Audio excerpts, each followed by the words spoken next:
Could Aristotelian virtue ethics help solve the mental health crisis that is going on globally?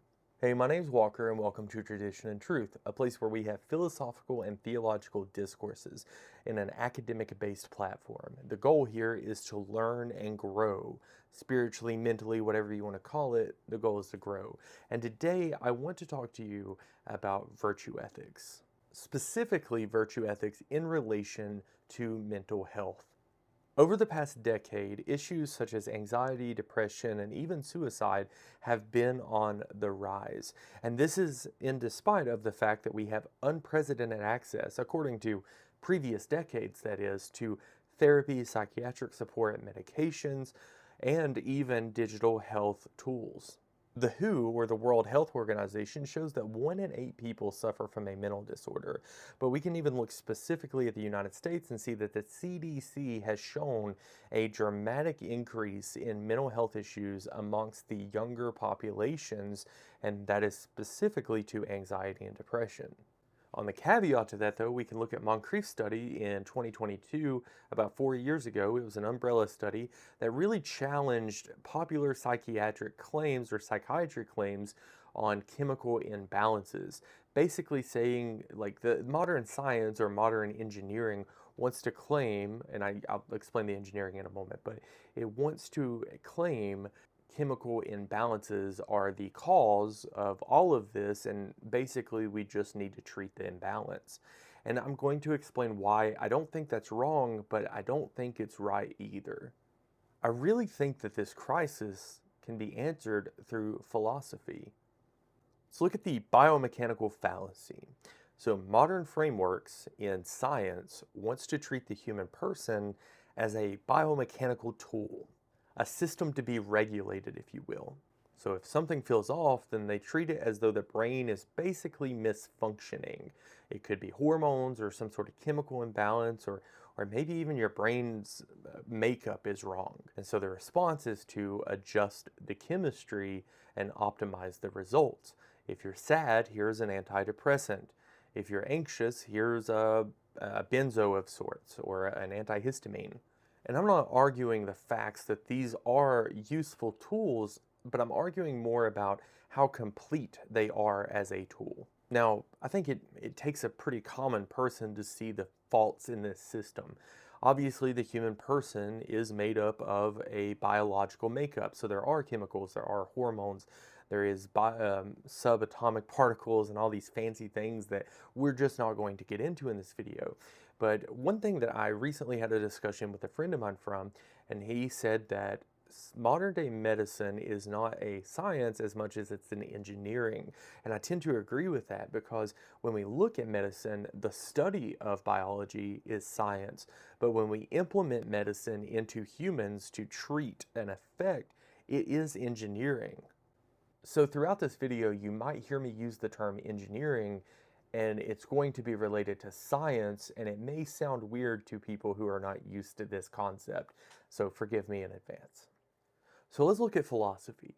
For Aristotle, mental well-being is not the absence of distress, it is the well-ordering of one person. Well, we probably should dive into the golden mean, but first I'm going to explain a very basic concept for those who don't know. Teleology is the means to an end. That's the most basic term I can give you. Basically, a knife is good for cutting. This knife that I have on my desk here, this is a great pocket knife. When I carry this daily, I use it to cut things. I do not use this as a musical instrument because it's not made to be a musical instrument. I'm sure someone could flick it the right way and make it produce a sound and do something cool with it, but it's not traditionally what it's made for. So this knife is used for cutting.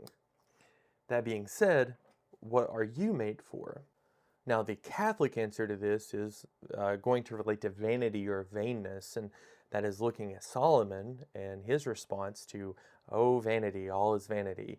And the reason why is because if anything is not aimed towards God as a means to your end, then it is vanity. So for us, our end goal should be God. Everything we do should have a means to the end of God. Anything outside of that is vanity. And a priest that I heard recently said, Sin is seeking happiness outside of God. It will always result in sadness, and I agree with that. But to stick to the topic of science and philosophy, I want to dive into the biological makeup of the human person and some philosophical discussions. So, when we look at Aristotle's version of virtue, it is often misunderstood as some sort of middle road. Virtue is not moderation in the sense of everything in the middle. Virtue is actually more of an act of precision. So we have the equilibrium of our self or of the person. And in that equilibrium, we have excess and deficiency. It is the right response at the right time for the right reason. We can look at our phone, for example. Too much phone time, such as doom scrolling or Facebook or YouTube or whatever, can lead to anxiety and overstimulation. Too little engagement can lead to isolation or disengagement, which can affect you as far as your intellect goes and many other forms. So you want to stay connected because as a human, we are a social creature, but over-connectedness can cause anxiety and issues. And we can look at this before telephones or modern day cell phones and look at TVs and we can see the news or even newspapers. And the question is how do we balance out these systems like an equilibrium? Aristotle refers to this method as the golden mean, and I'll do a separate video specifying this more specifically, but it's basically, as I've said, it is an equilibrium effect, or specifically a dynamic equilibrium shaped by reason. So your mental illness is a result of a deficiency or over-efficiency, so excess. And virtue comes into this as a process of recalibration. So virtue is what helps you recalibrate that equilibrium to say you're deficient or you're in excess. We can look at another Aristotle method called habituation, and this is habit. And there's a lot of modern schools of thought on habit. It's a good thing and we need to form habit, but how do you form habit is the problem, and that's something that's not widely taught. We can look at modern neuroscience and we can look at neural pathways and understand habit better. And this is where modern science is important. Repeated action is shown to improve the habit of the brain or the neural pathways. It creates new neural pathways that helps you form the basis to repeating the same thing.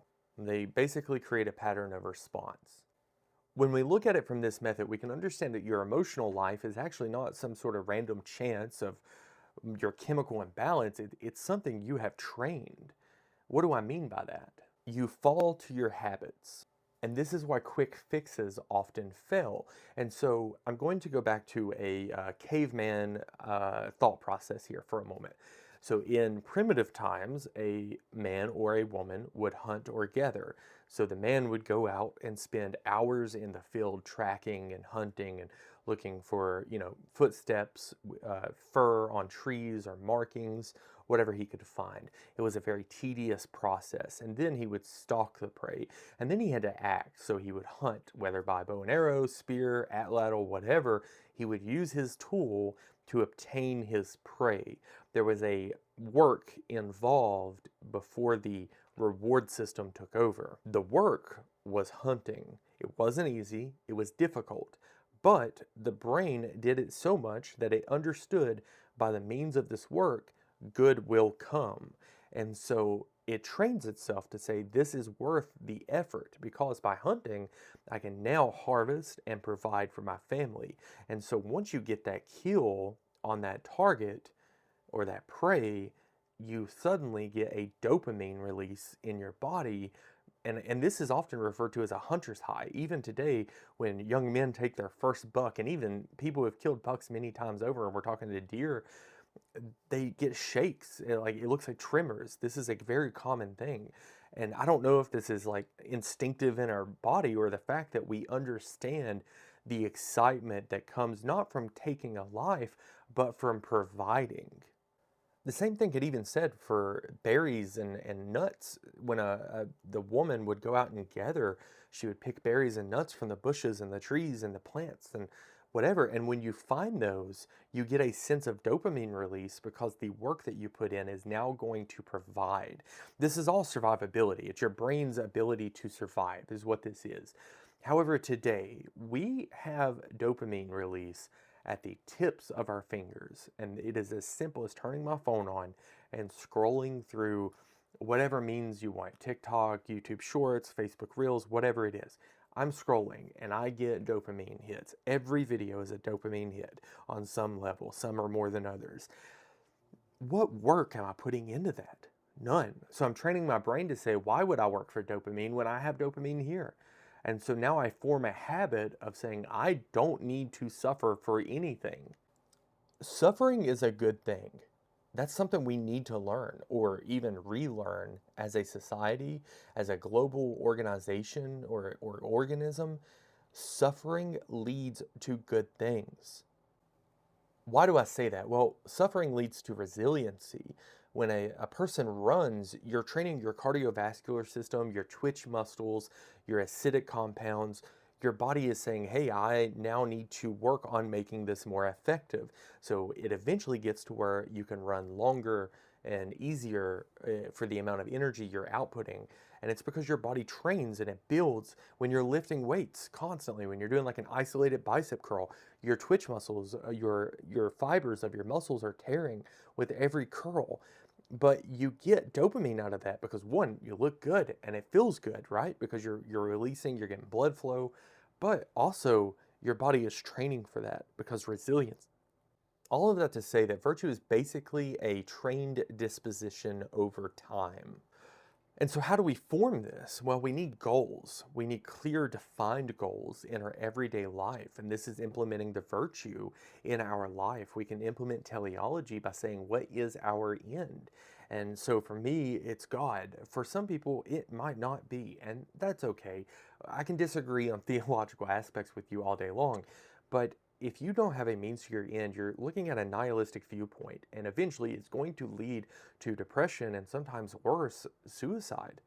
If you don't have a means to your end, there's no stable point for you, and stability is necessary. This is going to lead what is called to an existential drift. This process is called the hedonic treadmill. I think I pronounced that correctly, but basically it's the idea of I'm going to put it in the most simple terms I can. If dopamine is too easy to get, or you get dopamine easily, eventually your body craves more, but you're not getting it, so you do more to get more dopamine. It's a nasty cycle is what it is. And that's why we need cleanses. We need to take fast. We need to fast from things, not just food, but sometimes we need to fast from technology. Sometimes we need to fast from overconsumption of certain foods, or overconsumption of maybe alcohol, for example, or even like whatever your addiction is, fasting can help with that. You're using a virtue.